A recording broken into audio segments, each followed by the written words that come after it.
तो फिर से एक नए वीडियो में आप लोगों को स्वागत है। चैनल पर नए तो आप लोग चैनल को सब्सक्राइब कर लीजिएगा। आज की इस वीडियो में आप लोग को उत्तर गुप्त यानी कि आप लोग को आर्मी जीडी का मात्र आप लोग को 20 लेके आए हैं सवाल, जो कई बार एग्जाम में पूछा है। तो आप लोग वीडियो के लास्ट तक बने रहेगा और चैनल पर नए तो चैनल को सब्सक्राइब जरूर कर लीजिएगा। 20 इंपॉर्टेंट क्वेश्चन है जो आप लोग कई बार आर्मी अग्निवीर एग्जाम में, आर्मी जीडी में ये सवाल पूछते रहते हैं। आर्मी के जीडी के सवाल में आप लोग ये पूछते रहते हैं, अग्निवीर में पूछता है। तो काफी ज्यादा इंपॉर्टेंट सवाल है, तो आप लोग वीडियो के लास्ट तक बने रहेगा और चैनल पर नए तो चैनल को सब्सक्राइब कर लीजिएगा। चलिए स्टार्ट करते हैं पहला नंबर क्वेश्चन की ओर, और ध्यान देना है वीडियो के लास्ट तक बने रहिएगा और चैनल को जरूर सब्सक्राइब कर लीजिएगा ताकि आने वाला वीडियो को नोटिफिकेशन आप लोग को मिलेगा। तो ध्यान दीजिएगा, आप लोग इसमें से 20 क्वेश्चन में से कितना आप लोग सही करते हैं। 15 सही करके आप लोग देखिए कितने बचे, 15 प्लस सही कर पाते हैं। चलिए यहाँ पर ध्यान देना, पहला नंबर क्वेश्चन की ओर चलते हैं। उत्तर गुप्त युग में जो विश्वविद्यालय प्रसिद्ध हो गया है था वो कौन सा है? जो उत्तर गुप्त युग में जो विश्वविद्यालय प्रसिद्ध हो गया था वो कौन सा विश्वविद्यालय है? तो नालंदा विश्वविद्यालय उत्तर गुप्त युग में प्रसिद्ध था। ऑप्शन सी इसका करेक्ट आंसर हो जाएगा। ये काफी ज्यादा अग्निवीर एग्जाम में पूछा गया सवाल है, तो आप लोग वीडियो के लास्ट तक बने रहेगा।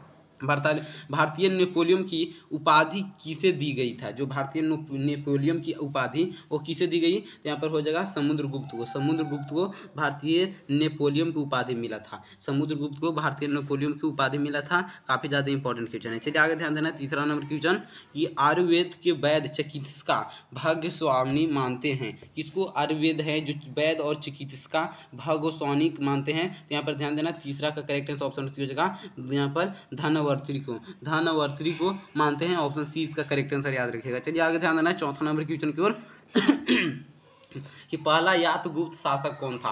पहला यातगुप्त शासक कौन था? काफी ज्यादा इंपॉर्टेंट क्वेश्चन है आप लोगों के एग्जाम की दृष्टि से कि पहला यातगुप्त शासन गुप्त कौन था? तो यहाँ पर श्रीगुप्त था। ऑप्शन ए इसका करेक्ट आंसर याद रखिएगा, श्रीगुप्त। चलिए आगे ध्यान देना, 5 नंबर क्वेश्चन, इलाहाबाद के स्तंभ में किसकी उपलब्धियां उत्तीर्ण है? जो इलाहाबाद के स्तंभ में किसकी उपलब्धियां उत्कीर्ण है? तो यहाँ पर ध्यान देना, उत्कीर्ण किसकी उपलब्धियां हैं? तो ऑप्शन बी हो जाएगा। ऑप्शन बी याद रखेगा, समुद्रगुप्त के यहाँ पर उपलब्धियां है जो उत्कीर्ण है। तो ऑप्शन बी इसका करेक्ट आंसर याद रखिएगा। चलिए आगे चलते हैं छठा नंबर क्वेश्चन की ओर। उससे पहले अगर आप लोग भी अग्निवीर एग्जाम में सफल होना चाहते हैं तो मात्र 49 रुपये में खरीद सकते हैं यहाँ पर सुपर 250 क्वेश्चन, और इससे खरीद कर हर एक साल बच्चे 90% सफल होते हैं। इससे पढ़कर बहुत से बच्चे 90% हर एक साल सफल होते हैं। तो अगर आप लोग भी चाहते हैं कि मात्र 49 रुपये में खरीदना है सुपर 250 क्वेश्चन, अगर आप लोग भी अग्निवीर परीक्षा में सफल होना चाहते हैं तो इसे जरूर खरीद लीजिएगा। चलिए स्टार्ट करते हैं आगे।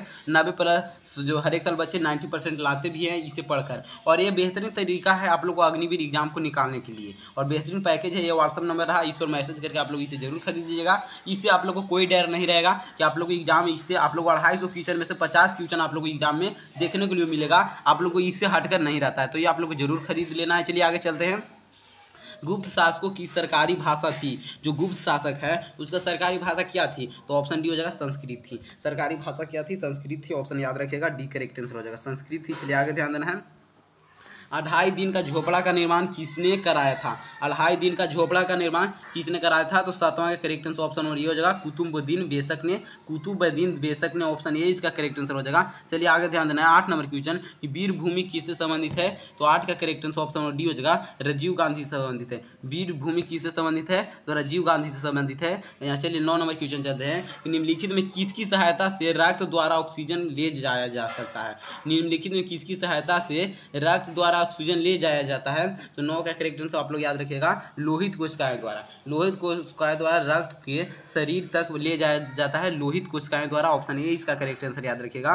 चलिए 10 नंबर क्वेश्चन है कि निम्न में कौन सा कंप्यूटर मेमोरियम में डाटा का स्वरूप होता है? तो यहाँ पर 10 का करेक्ट आंसर ऑप्शन सी हो जाएगा, बाइनरी है। बाइनरी है, ऑप्शन सी इसका करेक्ट आंसर याद रखिएगा, बाइनरी। चलिए आगे ध्यान देना है कि किस तारीख को उत्तरी गोलार्ध में सबसे छोटा दिन होता है? अब बताइए कि उत्तरी गोलार्ध में सबसे छोटा दिन किस तारीख को होता है? तो सबसे छोटा दिन आप लोग को हम पहले ही क्वेश्चन में बताए थे, तो इससे अगले वीडियो में भी बताए थे। काफ़ी ज़्यादा इंपॉर्टेंट क्वेश्चन है और कई बार ये अग्नि एग्जाम में पूछा भी गया है। आर्मी अग्निवीर एग्जाम में कई बार ये सवाल आया है। तो 11 का करेक्ट आंसर हो जाएगा, 22 दिसंबर को हम लोग छोटा दिन मनाते हैं। चलिए आगे ध्यान देना है, यहाँ पर 12 नंबर क्वेश्चन क्या कर रहा था? भारत का पहला तेल शोधक कारखाना कौन सा है? तो भारत का पहला तेल शोधक कारखाना ऑप्शन सी हो जाएगा, डिगबोई में है, जो यहाँ पर रिफाइंड का कारखाना। ऑप्शन सी डिगबोई में। चलिए आगे ध्यान देना, अगर उसी बिहार के पूछा जाए कि बिहार में तेल शोधक कारखाना कौन है, तो बरौनी में है, जो बिहार बरौनी बिहार में है। चलिए आगे ध्यान देना है, भारत का जीएसटी किस देश के मॉडल पर आधारित है? यहाँ पर जीएसटी जो भारत में लागू हुआ था वो किस देश के मॉडल पर आधारित है? तो यहाँ पर 13 का करेक्ट आंसर ऑप्शन नंबर ये हो जाएगा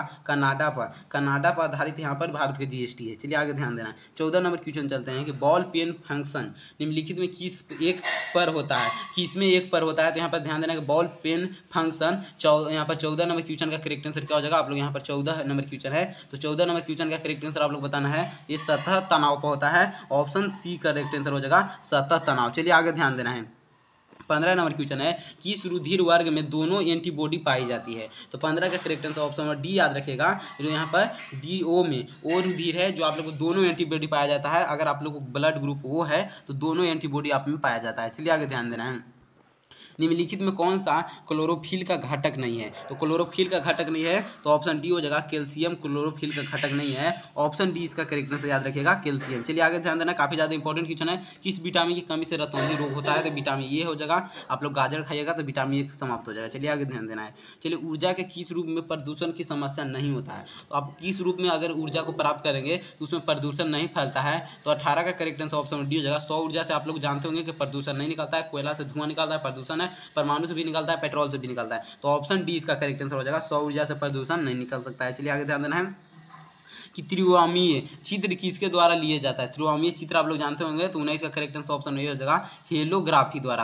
हेलोग्राफी द्वारा ऑप्शन ए इसका करेक्ट आंसर याद रखिएगा। चलिए 20 नंबर क्वेश्चन देखते हैं कि कंप्यूटर का मस्तिष्क को कहा जाता है? तो कंप्यूटर का मस्तिष्क सीपीयू को कहते हैं। ब्रेन ऑफ कंप्यूटर और सीपीयू हो जाएगा। तो 20 ये आप लोग का सवाल था जो काफी ज्यादा इंपॉर्टेंट था जो आप लोग हम यहाँ पर करा दिए। तो चलिए अभी सभी बच्चे कमेंट करके बताएंगे कि 20 सवाल में कितना सही हुआ और चैनल पर नए तो चैनल को आप लोग सब्सक्राइब कर लेंगे। आने वाला वीडियो को नोटिफिकेशन मिल सके इसलिए आप लोग चैनल को सब्सक्राइब कर लेना है। और 20 में कितना सही हुआ कमेंट करके जरूर बताना है सभी बच्चों को। तो आप लोग जल्दी जल्दी कमेंट करके बताइए कि 20 क्वेश्चन में आप लोगों को कितना सही हुआ। सभी बच्चों को बताना है कि 20 में कितना 18 प्लस सही करते हैं, कितना 20 में 20 सही करते हैं। तो आप लोग कमेंट करके जरूर बताइएगा।